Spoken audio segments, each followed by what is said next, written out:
Megastar Chiranjeevi మనవరాలు రామ్ చరణ్ ఉపాసన దంపతుల మొదటి బిడ్డ క్లింకార కొణిదెల గురించి జనాలకు ప్రత్యేకంగా చెప్పాల్సిన అవసరం లేదు.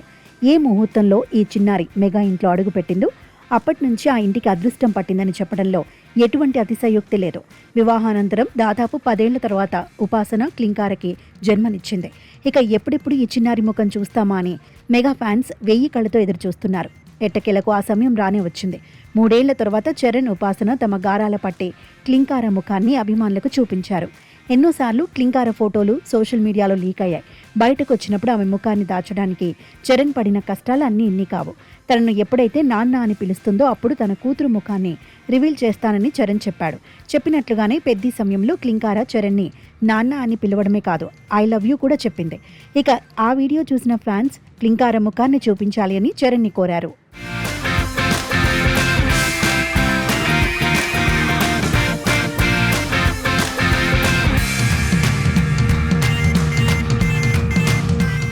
ఇక చరణ్ అభిమానులకు చెప్పినట్లే మాట నిలబెట్టుకున్నాడు. నేడు క్లింకార 3వ పుట్టినరోజు. ఉదయం నుంచి మెగా ప్రిన్సెస్కి మెగా ఫ్యాన్స్ పుట్టినరోజు శుభాకాంక్షలు తెలుపుతూ సోషల్ మీడియాలో హల్చల్ చేస్తున్నారు. తాజాగా వారి ఉత్సాహాన్ని రెట్టింపు చేస్తూ ఉపాసన క్లింకార ముఖాన్ని రివీల్ చేస్తూ పోస్ట్ పెట్టింది. తల్లిదండ్రుల మధ్యలో నవ్వులు చిందిస్తూ ఉన్న క్లింకార ఫోటోను అభిమానులతో షేర్ చేసుకుంది.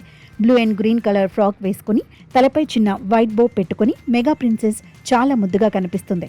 ఆమె నవ్వుతున్న తీరు చూస్తుంటే అచ్చం తండ్రి రామ్ చరణ్ పోలికలే వచ్చాయంటూ నెటిజన్లు మరియు మెగా అభిమానులు కామెంట్స్ వర్షం కురిపిస్తున్నారు. ఇప్పటి వరకు చరణ్ దంపతులు ఎక్కడికి వెళ్లినా క్లింకార ముఖం కనిపించకుండా ఎమోజీలు పెట్టడం లేదా కెమెరాలకు దొరకకుండా జాగ్రత్త పడటం చేసేవారు. కానీ మొదటిసారి ఇలా పూర్తి ముఖాన్ని చూపిస్తూ అధికారికంగా ఫోటో బయటకు రావడంతో అభిమానుల ఆనందానికి అవధులు లేకుండా పోయాయి.